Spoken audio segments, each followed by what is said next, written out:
রক্তের সম্পর্ক ছাড়াও আত্মার কিছু সম্পর্ক থাকে, আর শহীদ শরীফ ওসমান হাদির সাথে যেন সেই আত্মার সম্পর্কটাই ছিল ছোট ভাই আব্দুল্লাহ আল জাবেরের।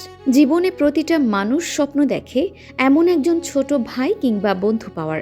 এই স্বার্থের দুনিয়ায় আমরা সকলে যেখানে আধিপত্যের বিরুদ্ধে স্লোগান তোলা শরীফ ওসমান হাদিকে ভুলতে শুরু করেছিলাম, সেখানে এই জাবের ছেলেটি নিজের জীবনকে ঝুঁকির মাঝে রেখে সুন্দর ভবিষ্যৎ বিসর্জন দিয়ে শুধুমাত্র লড়াই করে যাচ্ছেন হাদির বিচারের আশায়। এমন একজন বন্ধু পাওয়া নিশ্চিতভাবে ভাগ্যের ব্যাপার। এমনকি শেষ পর্যন্ত আজ গুলিও খেতে হলো তাকে। আধিপত্যের বিপক্ষে লড়াই করা এবং জুলাই যুদ্ধে অগ্রভাগে নেতৃত্ব দেওয়া শরীফ ওসমান হাদিকে এই ভূখণ্ড মনে রাখবে সারা জীবন। প্রতিটা যুবকের জন্য এক আদর্শ তৈরি করে গেছেন তিনি। তার স্মৃতিমধুর কথাগুলো এখনো কানে ভাসে আমাদের প্রতিটা মানুষের। তাকে ভুলে যাওয়া কখনো সম্ভব না। তবে ওসমান হাদির পাশে থেকে তার আদর্শ ধারণ করে আব্দুল্লাহ আল জাবের এখন সবার হৃদয়ের গভীরে জায়গা করে নিয়েছেন। যেভাবে দিন রাত এক করে হাদি হত্যার বিচারের জন্য লড়াই করে যাচ্ছেন তিনি, বর্তমান সময়ে তা পুরোপুরি বিরল। এই স্বার্থের দুনিয়ায় এখন সবাই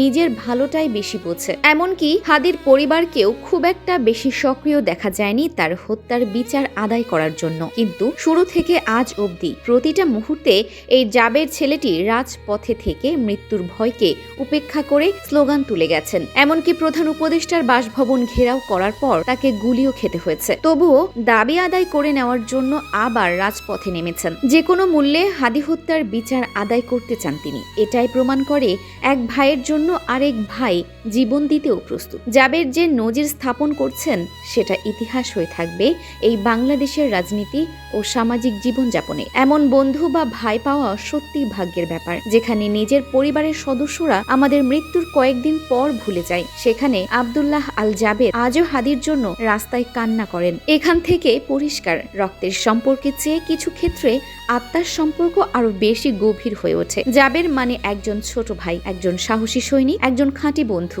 এবং একজন গর্বিত মায়ের সন্তান। শরীফ ওসমান হাদি যেমন শত বছরে একবার আসে, তেমনি জাবেরের মতো বন্ধুও শত বছরে একবার নজির গড়তে আসেন। এদেশের মানুষ এই দুইজনকে মনে রাখবে বহুদিন বহুকাল। Arifin Farha, DSK TV।